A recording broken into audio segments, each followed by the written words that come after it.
Okay, as promised, I'm going to be making for you one of Debbie Johnson's recipes, acorn squash with stuffing and gravy. The first thing that I did here today was cut an acorn squash in half and clean it and pre-bake it. These are still hot.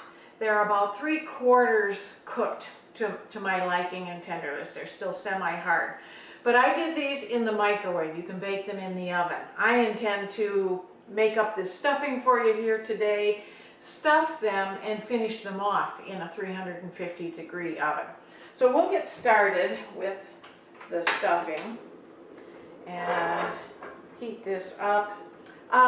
Debbie likes to use ghee, which is clarified butter. This is 1/4 of a cup.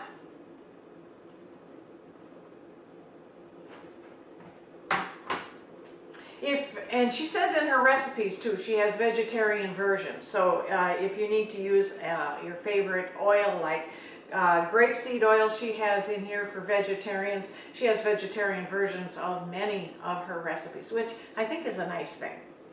So we'll saute those onions. Put that over there. And of course we've got the onions. That was a generous 1/2 cup of onions. This is a 1/2 cup of chopped celery. And we'll work with this for a minute. You need to get those sauteed just as if you're doing any stuffing till they're softened a little.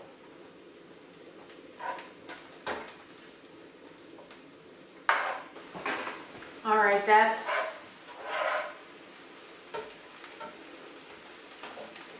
this has been about 10 minutes, and I'll turn the heat down just a little. Add how much sage? A teaspoon of sage, and some nuts. Now she mentions pistachio nuts. I'm using pumpkin seeds.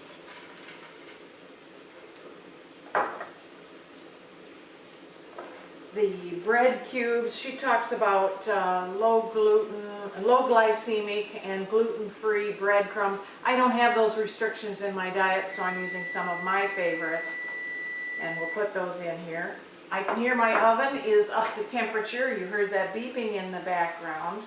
I'll mix these.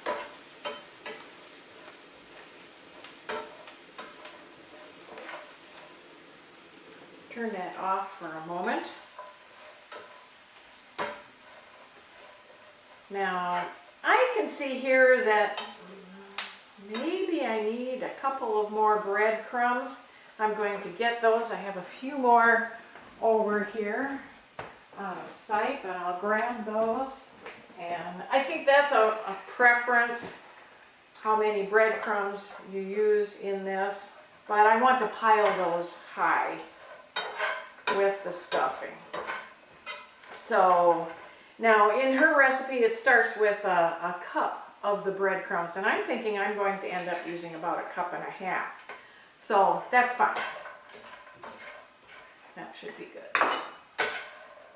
Now we'll get that mixed. Is there anything else that goes in here? Oh yes, 1/2 teaspoon of salt. And let's see what she does. She mentions 1/4 cup of purified water. So she melts the ghee, sautés. Forgive me for reading because I want to get it right. This isn't my own recipe.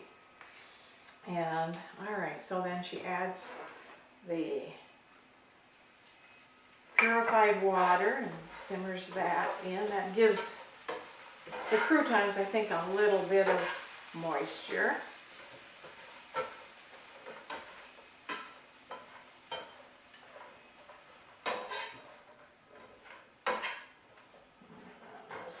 Put the heat back on for a moment.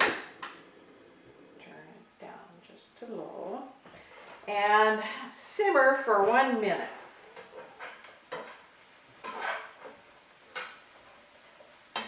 Roughly. And let's take a look at what she does here next. Okay, that's mostly it. Then we're going to stuff these acorns and pop them into the oven.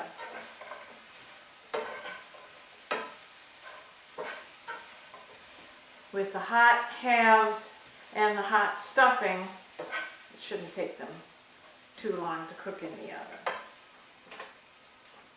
All right, let's move this out of the way and get our stuffing going into the shells.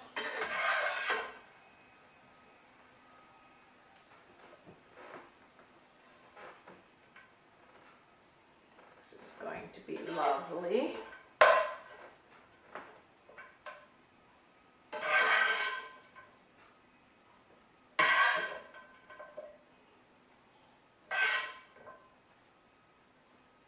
Still not mounded quite as high as I might like, but now that I see it, this is just about right for a good serving for a dinner. My husband and I will have this for dinner tonight, one of these for each of us, and it should be just right.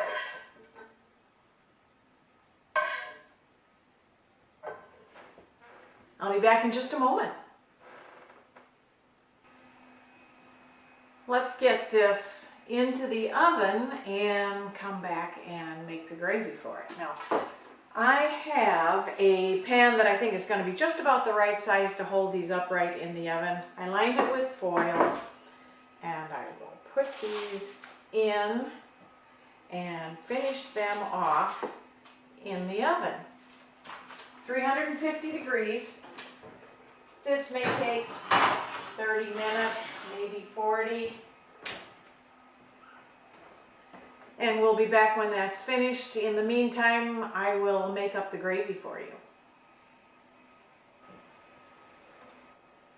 Now let's make up the gravy that Debbie has for this recipe. It's a gluten-free gravy. For me, that's not much of an issue, but for other people, it is. Here are the ingredients: a cup of meat drippings or broth. I have beef broth here. And for vegetarians, it's nice that she has this version. You can use Bragg's Amino Acids for vegans.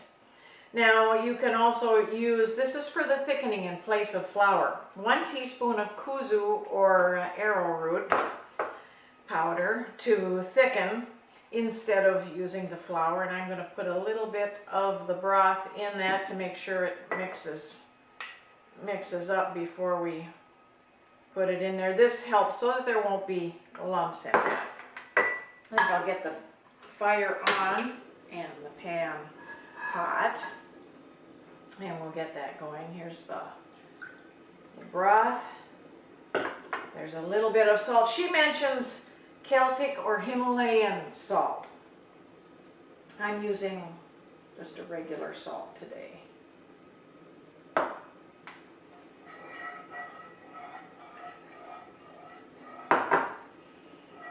And we'll cook this up so that we'll have a nice gravy for the stuffing and acorn squash. This won't take very long.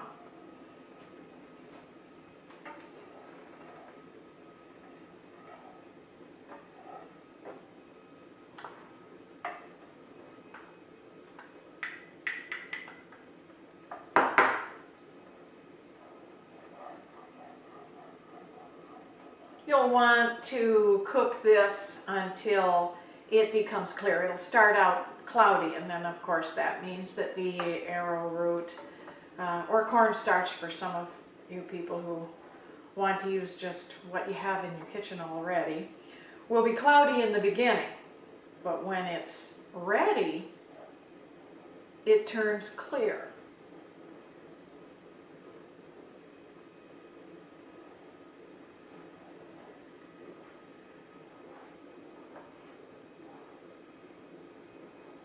And I think then, once it gets clear here, you cook it another minute or two, and then you've got your gravy.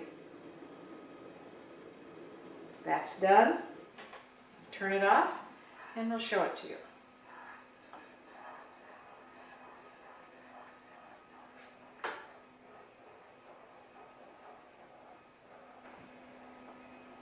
Now let's take a look at our finished gravy.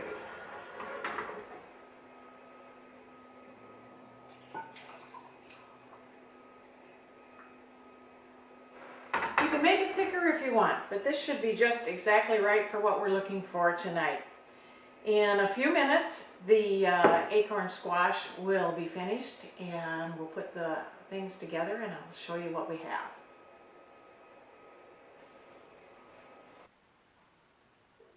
All right, here we go. This is the finished baked acorn squash with stuffing, fresh out of the oven.